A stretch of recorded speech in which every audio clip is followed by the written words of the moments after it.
Pós-jogo de Vitória 4, Colo-Colo 1, ao meu lado Thiago Luiz e Paulo, nosso Paulo analista. Eu sou Leonardo Santiago, para quem não me conhece, e o Vitória que no primeiro tempo fez a sua obrigação muito bem feita. Foi o melhor primeiro tempo do Vitória no ano. Se a gente cobra quando o Vitória não faz a obrigação contra a Jacuipense, contra a Barcelona de Ilhéus, a gente também tem que elogiar quando a obrigação é feita, especialmente no primeiro tempo, que foi, eu diria, até que irretocável do Vitória. Sai com 2-0 de forma justa, merecida, muito acima, como a equipe de Série A que vai jogar Sul-Americana precisa se portar. Até os 20 do segundo tempo, o Vitória continua muito bem na partida. Após o gol de Wellington Rato, já falar individualmente, o jogo virou uma loucura. Vitória toma um gol do Colo-Colo e em 10 segundos a 15 segundos, 20 segundos, perde o quarto gol. E na sequência poderia ter tomado o segundo. Um 3-2 que poderia mudar o contexto da partida. Não acho que mudaria o jogo em si, mas que poderia mudar o contexto da partida. Temos o pênalti desperdiçado por Carlos Eduardo, que realmente não foi bem, vaiado pela torcida depois do pênalti, porque realmente não conseguiu acertar nada. E depois disso a gente tem ele se redimindo, dando assistência para Fabrício. Um jogo maluco a partir dos 20 do segundo tempo, Paulo, depois passar para Thiago. Mas um Vitória que teve o pé de pressiona muito bem feito, um Vitória que foi muito intenso, mas que cansou. E que as peças, mais uma vez, não mantiveram o nível do elenco titular. Eu, Paulo, já adianto aqui que minha preocupação é, eu entendo se as peças não mantiverem o nível time titular em uma Série A, porque isso acontece. Mas no Campeonato Baiano, as peças deveriam ter mantido o nível. E de um modo geral, a nossa produção ofensiva caiu muito, especialmente quando a gente passou a não ter um pivô, não ter uma referência, como foi o caso de Janderson, que saiu com a leve entorse. Espero que não tenha sido nada demais. De um modo geral, o Vitória faz sua obrigação para mais de 27 mil pessoas aqui na Fonte.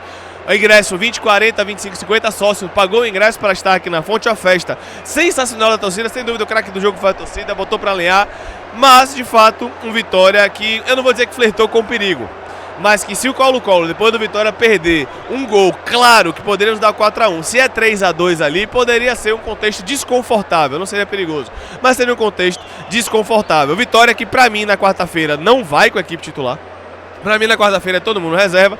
E sábado, amém, todo mundo 100% para o primeiro Bavi do ano. Estaremos aqui também na Arena Fonte Nossa, Paulo. Então, queria saber sua análise sobre o jogo e principalmente sobre esse segundo tempo que teve muita nuance. O primeiro tempo não teve nuance. O primeiro tempo foi o Vitória apertando muito bem, o Colo-Colo sem conseguir chegar direito, o Vitória fazendo 2 gols com tranquilidade, botando a bola no chão e jogando. A partir dos 20 do segundo tempo, o jogo teve muitas nuances. No final, 4-1 Vitória ali desolado do Baiano. Eu concordo 100% do que você falou, só não vou na linha de um ponto. Né, que Léo falou que faltou produção no segundo tempo e eu não diria que faltou produção. Faltou eficiência. Vitória poderia ter feito 5 gols no segundo tempo. Tivemos 2 chances de Carlos Eduardo, pênalti de Carlos Eduardo, chance de Osvaldo, chance de Fabrício, chance de Pablo, outra chance de Wellington Rato, chance de Gustavo Mosquito, enfim. Vitória poderia ter feito aqui um caminhão de gols, tanto no primeiro tempo como no segundo tempo. Então acho que no segundo tempo faltou muito mais eficiência do Vitória, aí sim com as peças que vieram do segundo tempo, né, do banco de reservas, do que necessariamente falta de produção. Acho que coletivamente falando, ofensivamente foi uma partida, né, coletiva muito boa. Só faltou a eficiência nos últimos 25 minutos. Sem a bola, já falar que realmente teve um declínio, mas eu não acho que faltou produção do Vitória no segundo tempo. Faltou eficiência. A Vitória criou para fazer 10 gols no segundo tempo. 10 gols no segundo tempo, a Vitória teria feito aqui tranquilamente, não seria um absurdo. Jogada de Fabrício, jogada de Carlos Eduardo, jogada de Gustavo Silva, jogada de Janderson, jogada de Rato, de Pablo, de Osvaldo 2 vezes. Enfim, o Vitória teve uma avalanche de produção ofensiva, só que acabou errando muito no último terço. Fez 2 gols em cada tempo, mas poderia ter sido 4 gols em cada tempo aqui. Se fosse um jogo aqui hoje, galera, 9-3, 9-4, não seria nenhum absurdo. Pelo que foi as nuances do jogo. E o primeiro tempo do Vitória, muito bem. Pressão pós-perda, recuperando muito bem a bola, triangulando na direita, triangulando na esquerda, atacando as costas da linha, muitos cruzamentos com o Ronde, com o Lucas Esteves, com o Wellington Rato, com o Cáceres. E o Vitória constrói um 2-0 com o Janderson e com o Gustavo Silva, que poderia ter sido muito mais. E, diferentemente do que foi o segundo tempo, o Vitória que não deu nenhum tipo de espaço para o Colo-Colo. Muito por conta da pressão pós-perda muito bem feita, impedindo a transição, o Colo-Colo não conseguia transitar. E o Vitória atacava marcando e atacava com a posse de bola. Produziu muito para fazer o 2-0. No segundo tempo, o Vitória volta com o mesmo ímpeto, volta com as linhas altas no 4-4-2, volta com muita agressividade na marcação pelos lados, faz ali o 3-0. né, podendo até fazer mais, e aí algumas alterações no treinador do Colo-Colo surtiram efeito, principalmente a entrada do Wesley, não somente pelo golaço que ele fez, mas pelo volume que ele gerou no lado esquerdo, né, do Colo-Colo. Muito 1 para 1, muita jogada de linha de fundo, Cáceres começou a ser muito mais exigido defensivamente, principalmente quando ele cai em produção, Neres começa a fazer mais falta do que o normal, por conta dessas coberturas que o Vitória não conseguiu fazer tão bem, e o Colo-Colo, ele equilibra ofensivamente, não para de dar espaço atrás, que o Vitória continuou chegando como queria, mas começa a equilibrar ofensivamente, faz 1-0, poderia ter feito 3-2 de Vitória, que teve escape na direita, teve escape na esquerda, teve escape por dentro. Eu poderia citar aqui 7 lances de gol do Vitória só no segundo tempo. Só no segundo tempo o Vitória teve umas 7 chances claríssimas de fazer o gol. Se tivesse mais qualidade de um Gustavo Silva, de um Fabrício, de um Osvaldo, de um Carlos Eduardo, de um Pablo, né, de um Hélio Rato também em outros momentos do jogo, e aí faltou a Vitória um pouco mais de capricho. Osvaldo teve uma bola que pegou de frente, poderia conduzir, chutou pra fora. Gustavo Silva demorou demais, soltar o Ronaldo, perdeu a chance de gol. Carlos Eduardo perde um pênalti, perde o rebote na cara do gol também. Já havia perdido uma chance clara antes na situação de jogo. Fabrício, a mesma coisa, perdeu um gol. Pablo penteia pra dentro 2 vezes, puxa pra esquerda, chuta, passa por cima do gol. Vitória teve muita jogada, só que acabou que não teve uma eficiência tão boa assim. Mas graças a Deus que mesmo não sendo no segundo tempo tão eficiente quanto no primeiro, fez a mesma quantidade de gols. Fez 2 gols no segundo tempo, poderia ter feito muito mais, assim como o Colo-Colo fez, né, algumas situações de jogo, poderia ter encurtado um pouquinho o marcador, mas de um modo geral, eu saio satisfeito com o que eu vi. É uma vitória que fez a obrigação bem feita. Talvez sofreu susto ali por 15 minutos que poderia não sofrer, mas fez o que deveria fazer, saiu satisfeito, mas com a pulga atrás dele, com esse banco de reservas, poderia ter matado o jogo para ter sido aqui uma goleada histórica hoje. Só um detalhe, Paulo, craque do jogo, eu vou colocar 3, Ronald, Janderson e Rato. Tá bem, tá justo? Tá justo. Teria um quarto? Acho que um quarto ficaria muito abaixo. Ficaria muito abaixo, eu pensei nisso também. Galera, volta pra gente botar no Instagram, tá? Thiago, queria ouvir sua análise sobre o jogo, o que é que você achou, especialmente nesse segundo tempo, porque acho que no primeiro tempo não tem muita análise, né? Uma vitória que amassou. Só pra fechar, pedir minha parte pra Thiago falar, eu quero trazer o episódio de Carlos Eduardo. Carlos Eduardo, quando acaba o jogo, ele cumprimenta todos os jogadores do Vitória, sai e não fica para o cântico do grito de guerra, ele vai pro vestiário. E aí o torcedor fala com ele, ele aplaude o torcedor e faz esse sinal aqui, ó. Possa ser que esse sinal seja de vou trazer uma camisa depois eu volto, ou alguma outra coisa, porque eu vi que na mesma proporção que alguém aplaudiu ele ali onde ele estava, muita gente criticou ele. E aqui eu vou trazer o meu ponto de vista para fechar isso. Carlos Eduardo foi o mais abaixo hoje. Num 4-1 a gente vai falar de jogador abaixo, porque ele comprometeu um jogo que poderia ter sido goleada, muito mais do que foi, se ele estivesse bem, com 4-5 oportunidades que ele perdeu. Dito isso, eu não sou a favor de vaiar um jogador, o Vitória goleando na Fonte Nova.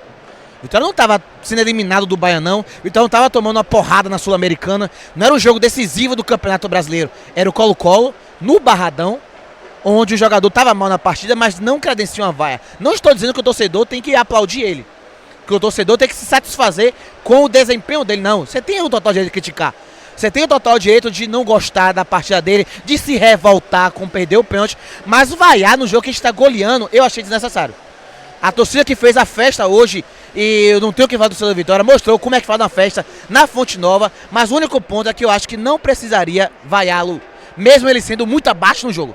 Jogou muito mal, destoou demais dos demais, mas depois contribuiu com a assistência do 4-1. Então esse é o meu ponto, e fica essa ruga do que aconteceu com o Carlos Eduardo, que foi pro vestiário nitidamente muito incomodado, né? Só um detalhe, Thiago, quando eu falei ao longo da transmissão, eu vou falar que o torcedor tá errado, eu entendo o contexto do torcedor estar puto e vaiar, não significa que eu concorde. Eu acho que hoje pesou muito contexto. Pesou um contexto de um Hiller que fez uma boa partida e foi timidamente aplaudido, porque o torcedor tá com o ranço ainda de Hiller. Eu acho que a vaia de Carlos Eduardo talvez não venha só por hoje. Venha porque ele já não entrou bem contra o CRB, venha porque na reta final, por mais que ele tenha ajudado, muitos torcedores eram contra a sua renovação. Então quando eu vou falar que o torcedor tá errado, pra mim eu tô com o Paulo, a gente nunca foi a favor de vaiar durante o jogo.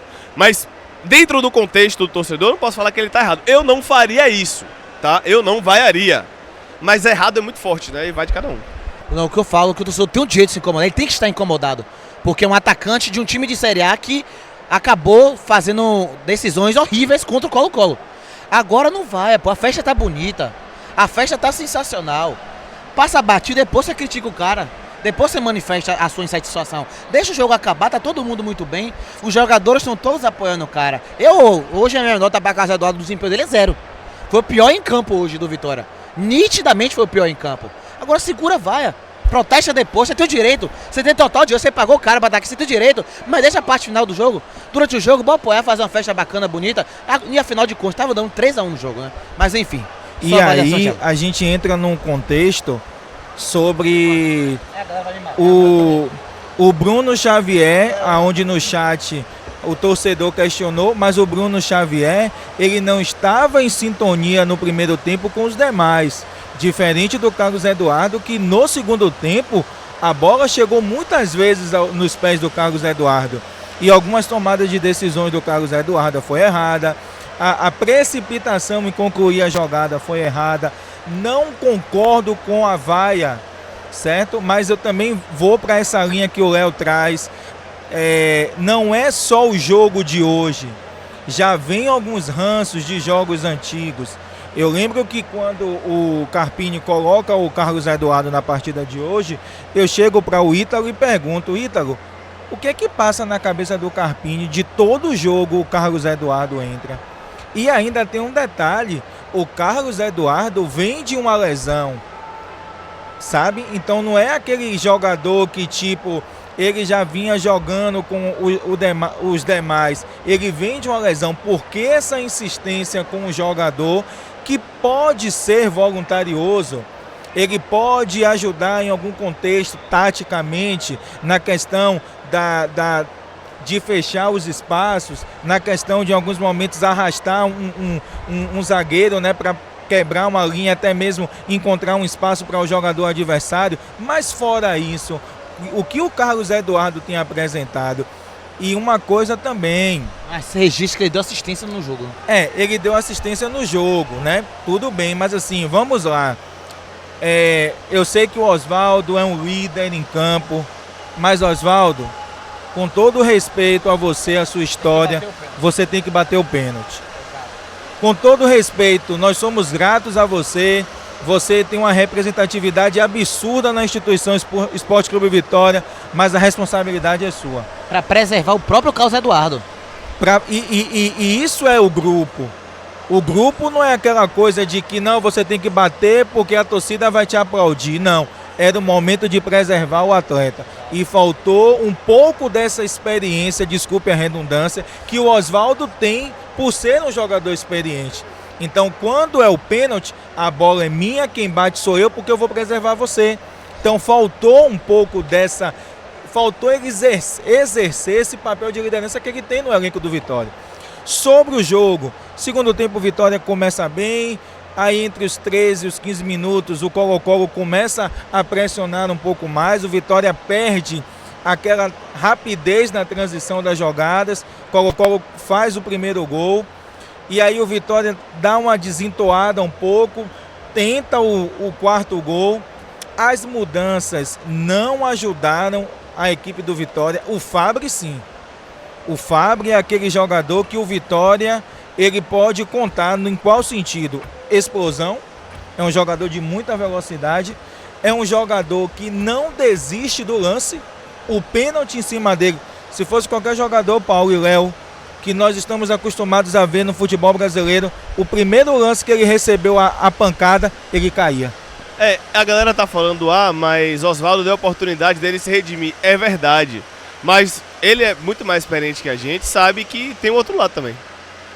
Então, ele sabia que era 8,80 e Paulo falou na transmissão, isso é 8,80. Ou ele se redime ou vai acabar com a cabeça do cara, hein? Foi o que aconteceu. Ele bate, Carlos Eduardo depois rouba a bola, dá assistência, aí tava tudo controlado. Até porque no momento que Oswaldo passa a bola para Carlos Eduardo, a galera atrás do gol, todo mundo viu aqui a reação. Não, um barulho, um frisson único aqui na fonte. Então, apesar de entender que Oswaldo quis ajudar Carlos Eduardo, é 8,80, né, gente? É justamente por isso que poderia se preservar. Por exemplo, você pega uma bola, quantas bolas a Vitória teve arrastando por dentro no jogo?